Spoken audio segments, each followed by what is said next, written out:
Hi, my name is Anna. I am freshly 25, and I did at the beginning of the year a financial reset for 2025 video that you guys loved, but I kept saying in it, our goals don't really start until after my wedding because I don't really know like what's happening until after the wedding. And so today we're doing a financial just like plan with me now that we're at a kind of new 0 point. Now that I'm married and done paying off the wedding, we can actually like start on the goals and have actual strategies that are making us financially healthier in this year. As someone who is officially in my mid-20s, like the very middle of the 20s now, I feel like I know more than I did a couple years ago, and I'm sure that I know a lot less than I will in the next few years. But I do feel that financial transparency is a great thing, especially when it comes to trying to navigate your world in personal finance, your personal finance world. And I want to continue putting out videos like this, being a realistic 9-to-5 social worker who does make content but does not make a lot of money off content. I imagine a lot of us are closer in the same boat than some finance creators are. So the exciting thing is that the goals are starting now. As a recap, and if you want any further explanation into these, they were in the 2025 reset, financial reset video. But my financial goals for 2025 are to increase my AGI by 15%. That's my adjusted gross income. Basically just increase my income by 15% this year. Contribute the maximum amount to my Roth IRA. Fill my emergency fund to $10,000. Save for a car down payment, which my goal was about $10,000, maybe $15,000 if I'm feeling ambitious. Increase my 403B contribution. That's like my 401k, but I work for a nonprofit, so it's a 403B. Intentionally join finances with my now husband. Send leftover money to savings. Don't just let it sit in a checking account. Mindfully focus finances and like spend joyfully on the things that I want to spend towards in my life. Keep a to-buy list so I can like intentionally think through anything that money is going towards. And then also to maintain a budget tracker. This first month of the year was a weird one because not only were our expenses a lot higher just as it was literally wedding month, and so there was a lot of like final invoices due or just like extra things that came up for the wedding. Also though, our like gift amount is a lot higher, which we just feel so thankful for. But of various like guests and family members that wanted to celebrate us and just give towards us as we're beginning our marriage together. It's like both of those numbers, they don't perfectly offset each other, but the numbers are just weird this month compared to like what they will be through the rest of the year. But I'll scoot over so you can see. But if we just do like an overall income overview so far, you can see that we are lucky enough that 45% of our income this month, if we're including gifts as income, were gifts, which is not going to be true for the rest of the year. Marriage is like a once in a lifetime thing for us. And then I got paid twice this month. I love a 3 paycheck month. I get paid every other week. I don't know what the 3 paycheck months are in 2025. I'm looking forward to them, but I got paid twice this month, and you can see each of my paychecks are 14.8% of our total income for the month. Zach gets paid just once, and so his paycheck was 23.1% of our total income through the month. And then YouTube AdSense came in at a whopping 1.9% of total income for the month. Our total spending overview so far this month, just to get an idea of where we're starting. Expenses category, which we'll go a little further deeper into that, was 68% of all spending this month. Spending was so much higher this month than I ever think it will be again with the wedding, obviously. But majority expenses, 68%. We have 25.6% that went into savings, which we'll talk about later, which is very exciting. Bills were 6% of our expenses, which is a great percentage. And then subscriptions were only 0.4%. Something that we really try to do is keep our cost of living low. And obviously these percentages are not necessarily accurate to how regular life will always be. Next month will kind of be a better look into that, but we do try to keep our cost of living low. Live well below our means. Zooming a little bit more into the top 5 expenses. Obviously the top expense was the wedding. This is not the total cost of the wedding. This is what we paid in January, which came from a lot of savings that we had for the past few years. And then as you can see, the next expense was that actually we were able to fill my husband's Roth IRA this month with leftover savings that we kind of had been holding on to in case the wedding would need it, but it didn't, and so we were able to send that to savings. So we'll talk a little bit more about that later, but thankfully his Roth IRA has its full maximum amount for this year, which is an incredible savings accomplishment, especially to happen in the first of the year. Next comes travel. This is so much more expensive than it will ever be again, but we booked our honeymoon. We booked a couple trips this this month that if we were doing like monthly payments toward or something, it would look a lot more reasonable, but we just did it all at once. And then our fourth most expensive thing was rent at $1,709. That's just gonna be the same, and hopefully in the future that is the top spending category, but obviously not this month. And then our fifth most expensive one was groceries. If we look just like a little bit broader at where money is going, you can see this little chart. It gets to such small little pie sections that you can't necessarily see everything, but you can see it reflected here that obviously wedding is most, like we just talked about, then the Roth IRA, travel, rent, groceries, and then several things after that were like a contribution to emergency fund, which is exciting. School fees for Zach, like car transportation costs, beauty/wellness, but that's when we're starting to get into like, that was literally $100 or less in the month. So everything is just a very tiny little slice of pie on this. this. All of these graphs that I'm using is from the yearly budget tracker that I set up in that 2025 financial reset video. I can link it below. It's been very helpful. I paid maybe $15, I think, for the Google Sheets template, and so far I've really been liking it. And obviously haven't been using it all that long, but so far I've really been liking it. And all of those, like I said, were just like generated for me and update as I update and put in more expenses and like transactions and all of those things. So that's very convenient and nice because I love being visual. And then also as the months of the year go on, it will show graphs of like January versus February versus March of like income coming in, expenses going out, like the ratio between the two and like how those change each month. So that's pretty cool. So all that being said, goals that we focused on in January, because I wasn't being all that intentional in January. I kind of was just saying like, okay, wedding is gonna happen. Obviously don't just want to like haphazardly throw money all over the place, but like we just knew that there would be a lot of expenses this month, and there were. So we weren't like purposely focusing on any goals, but the things that could happen were the contribution to the Roth IRA, which is so exciting. We did not know that we would be able to do that this soon in the year. We still need to do mine, but we'll get there and we'll talk about how we're getting there. And then joining finances. We are officially married, which means our finances are joined. Obviously we are working things out. Like I want to kind of research and learn more about like strategies and mindsets and like ways to do things best whenever you're now married. And so like two monies become one. We've done step 1 of that, and that was like the accomplishment of the month, but I do want to continue. Like it's not done. We want to just get better and learn more. And then I said that the third goal that we did in January was like the mindfully focusing finances, which was kind of my like spend where you want to, like spend and not have spending guilt for things that you are wanting to trade money for. And so with that was the wedding, because since we had like savings for it and everything, I didn't feel spending guilt towards it, and it was such a great night. So that was great, but it was a lot of money going out this month, but it was trading the great things that we were getting for it. And so there wasn't like spending guilt that I feel associated with that, which is a good feeling. Goals that we can focus on in February, that I'm planning on focusing on in February, are filling my emergency fund. I kind of mentioned this, but my emergency fund goal is $10,000, and that's like for both Zach and I, because like I said, our cost of living is pretty low to where $10,000 is more than 3, less than 6 months of expenses. At the start of the month, I did have over $10,000, but then like a lot of spending happened. So I need to fill that back up, and I do think we'll be able to do that in February. Where I'm sitting right now, I have almost $8,900 of the $10,000, which comes from like a lot of saving,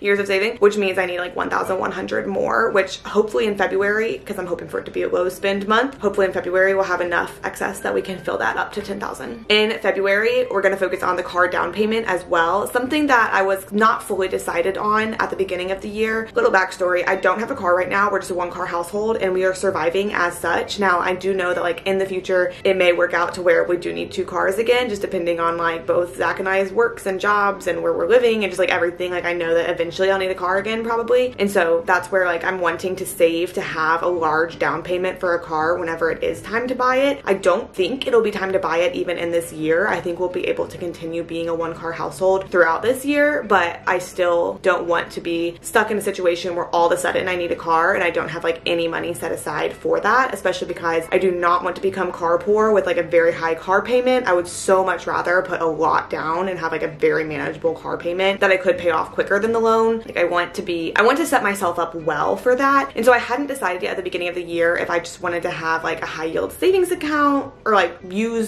put down payment money into my high yield savings account and just increase the amount that I was going to have in there, kind of like a bucket for the car, or if I wanted to use like other savings I have. And I think what I've decided is that I do have a brokerage account that I haven't added money into for years, honestly. Like I started it when I was like 20. I do have a brokerage account that does not have a full amount of like the $10,000 to $15,000, but I kind of feel like if I just let it keep sitting, hopefully it'll just keep growing a little bit. And I do kind of think that instead of making like a savings bucket where I'm actively adding more into that bucket to just have on hand for a car down payment, that my plan in my head, unless something changes at the time that it is time to buy a car, is that I would sell the stock that I have in that account, which is not like our full investment portfolio, but is the one that's like under my name that I've been doing. My husband is so much better at investing and everything, and so he takes care of a lot of that for us. But like that one account that I have, I think I am going to allocate to being like a car down payment. And then also in February, I want to continue focusing on like joining finances well. I haven't really like looked into books or podcasts that might be recommended or like YouTube videos or things like that. And I just want to learn more. I feel like the more I learn, the better I am. And I don't know what I don't know. And so since this is like a special time of life where we're newlywed and all of that and like trying to figure things out on our own, it would be be great to like figure things out on our own with the guidance and assistance of people who like know better and study these things and like have actual good advice. And so this month I do want to look into like what are good resources to learn from in order to do that well. If you know of any, or if you have like any advice for joining finances when you're married, either like literal, like logistically, functionally, or even just like mindset wise, let me know because I'm on the hunt. So with those overarching like 2025 goals that we're focusing on in February, I have some specific, more specific goals to the month of just like things to do. One, and we're about to budget for February so we can see how good this will actually go, but one is to have just like a very low spending month in February. We need that. It'll be great to like have an income and be able to like keep it instead of just like send it to other people. Goal to have a very low spending month in February. Compared to January, it will be a low spending month. We'd have to work really hard to like meet that same number, but I just want like from our baseline for it to be a low spending month. I didn't want to say like I'm doing a no spend month because one, I don't necessarily think we're like at that place where we need to. Like we don't have like a lot of spending habits we need to break or anything like that. So we're just gonna do a low spending month. Things that are like non-essentials that I'm saying yes are okay in February would be like coffee, getting lunch, because I do typically purchase a lunch, coffee, lunch, and then like we're already planning a little like Valentine's Day dinner thing going on that like is gonna be fine to spend. And with coffee, we like rarely go out to get coffee, but if inspiration so strikes, like I'm okay with that in February. So really the things that are like spending no's for the month are things that are like clothes or like, I don't know, just like buying things to try new things out, like no new trying out like makeup or skincare if I have some. I feel like it's different like replacing something that you constantly use and you're out of versus being like, ooh, I just want to try that. And so I don't really just want to like try things in February, like purchase them to try them. And I don't want to get anything that's like not thoroughly thought out. I don't spend all too often, all too much, but there have been times definitely where it's like I'll buy something because I'm like, oh, I need that. And then it like comes in, I'm like, oh, I didn't actually need that. Like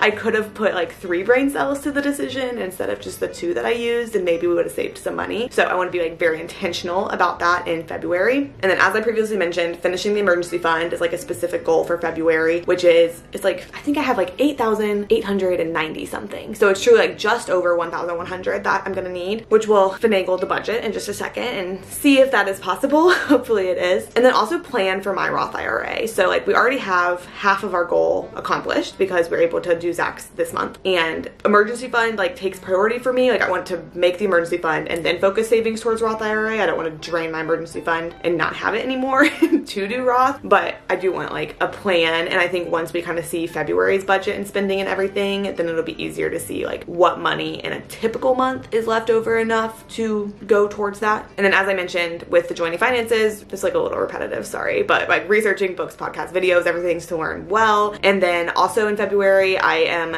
planning on continuing making like financial content type things. It has been, I don't know, it felt a little bit out of my comfort zone, but the 2025 financial reset was very well received by you guys, which I felt so grateful for.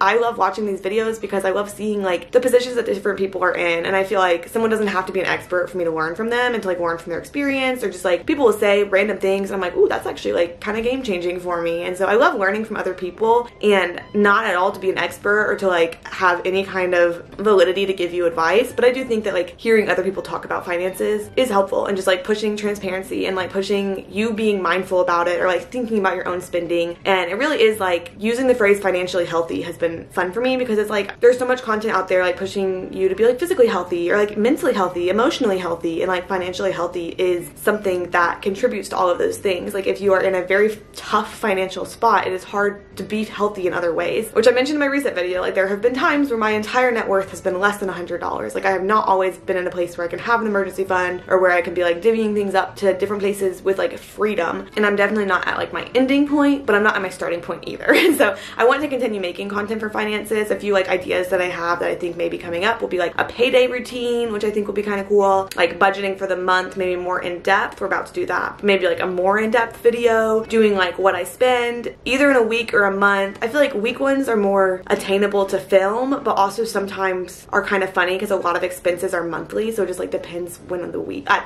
don't know. I have goals to do what I spend in a month, but that's a long time to film. A whole month. So those are kind of the things that we're like focusing on in February. And now for the fun part, let me pull up my Google sheet and remember how to do a screen recording. What the heck? Sorry, I didn't like practice. File, new screen recording. So looking at this right now, this is February. Ignore this left to spend thing. It's like inaccurate because of wedding expenses and because like I didn't start making money in January, so it didn't account for like savings we had to make those expenses in January, if that makes sense. And I haven't figured out how to save that or like fix that on the spreadsheet itself. So ignore my left to spend, it's not correct. But a couple things that we get to go over for February. A lot of these numbers just like pull from other parts that we fill out, so they'll kind of update as we do this. My paydays this month, let me see actually. Let me just say again also how excited I am for a 3 paycheck month. One's not happening until, let's see, when's the first one? May is a 3 paycheck month. That's very exciting.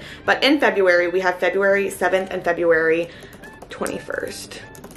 And then Zach gets paid on the last Friday of each month, which, oh, that's funny. In January is January 31st, and in February is February 28th. It's like literally the last day of the month for both of these. February 28th. My expected in January, let's see. I was having being $18.50, but then I didn't actually get like any overtime at all in those because a lot of it is like holidays and then taking PTO for wedding, and I can't PTO over 40, obviously. And so I'm gonna make my expected be $18.40 for these this month so that I can like maybe exceed it by a little bit. But my baseline I kind of had wrong. So I'll put the expected in, and then once I get the actual, I'll fill that in there, and then you can see that it'll calculate the difference for me. Zach's check is the same every single time. Let's see, 286302, 286302. Once we get that, I'll put the actual in. YouTube AdSense I'll get on February 21st. I usually just say 200 as expected. I don't exactly know what I'll be getting in January, but 200 is usually pretty typical for the size of my channel and the views that I get. And I think we're on track for about that, if not like a little bit over, but we'll just say that as expected. And then I don't have any other expected social media income in February, and we're not like expecting any gifts. I only added the gift section because of the wedding. Take a shot of water every single time I mention the wedding, or don't.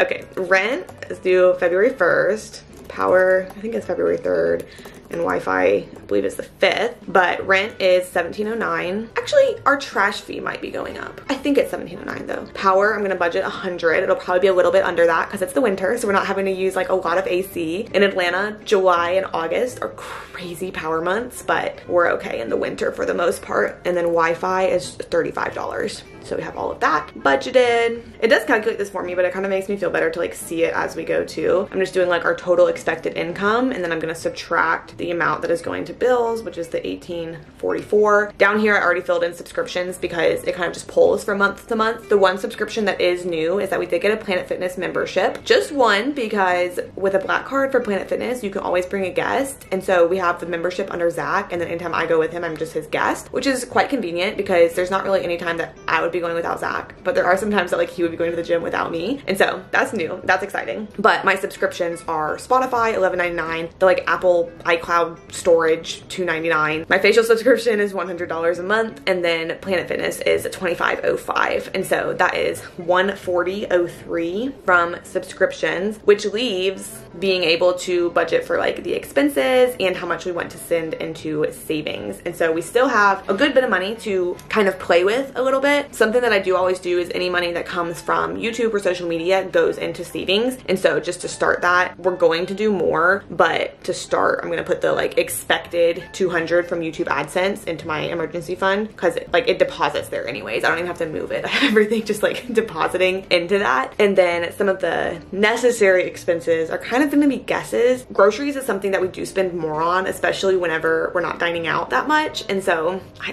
don't know. I actually don't know what to budget. I think 1,000 is probably generous, but I hate going over budget on things, and so I always would so much rather like give myself generosity. Zach's car, we don't drive all that much, so if we need to fill up gas, which we probably will maybe like once, we're just gonna say 35. We're only planned to dine out one time is like what I'm like counting on in my head, but probably another one will come up, so we'll say 200 for dining out, which again, I always would so much rather be generous than go over budget on something, as long as like my budget still fits within our income, you know what I mean? Let me see. Lunches, it's like I hate spending money on lunch, but it is so much more convenient, and they're not like that expensive, or they don't have to be. I have been tending towards more expensive lunches in our cafeteria, which is not good, but like also is good. Like not good for money, but has been good for taste and food. That part has been good.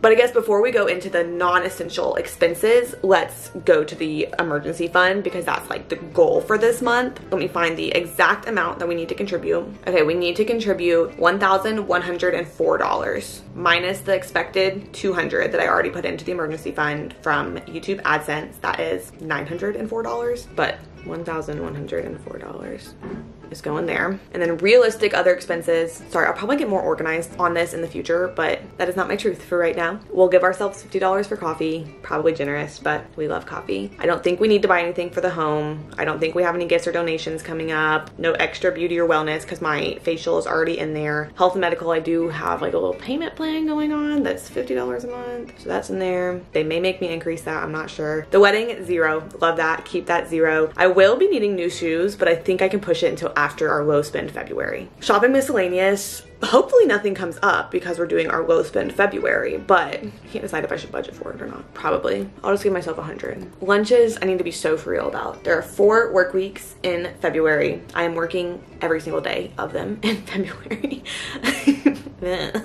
If that is $10 a day for lunch, then that's $200 for the month. And I feel like that it should be a reasonable goal. That should be fine. Travel, we don't have any travel that is happening in February, but we do have travel like plans that are coming up that there is a chance we'll want to book for kind of like in advance, even if we're not redeeming the things in February. So I am gonna give us $500 for travel just in case there are like excursions that we're wanting to buy or that kind of thing for our travel. I don't believe there's any school fees coming up, and then there's no like planned Anzac fun.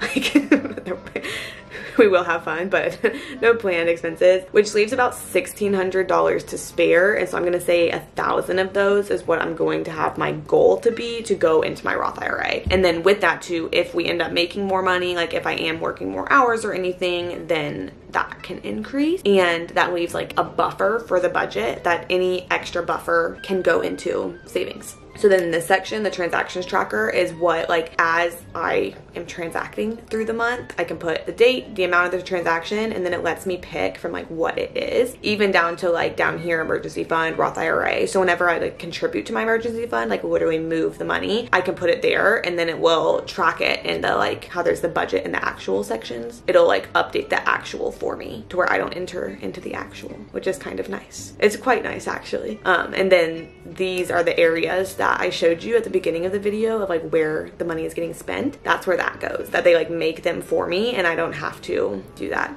And see, this is the section, like, can I just, well, like what happens if I just make that 0? It's gonna be mad at me. I might have just given myself a blank slate, maybe. Thank you for financially planning with me. Again, leave feedback. Like, 1, if you have any resources about joining finances, because I do need that. 2, if there's any like financial content that you're looking more forward to than other things. I do think my next thing will be a payday routine probably that I'm filming, just because I think that that can, I don't know, that can show good things, like go through a pay stub and show like what I'm making, where it's going. I do always want to be transparent and as educational or like encouraging as I can. But I so appreciate you for watching this video. Make sure to subscribe before you go, and then also watch another video of mine before you go as well, so we can just keep hanging out together. YouTube seems to think that you'll enjoy the one that's on the screen right now. I appreciate you so much, and I'll see you next time.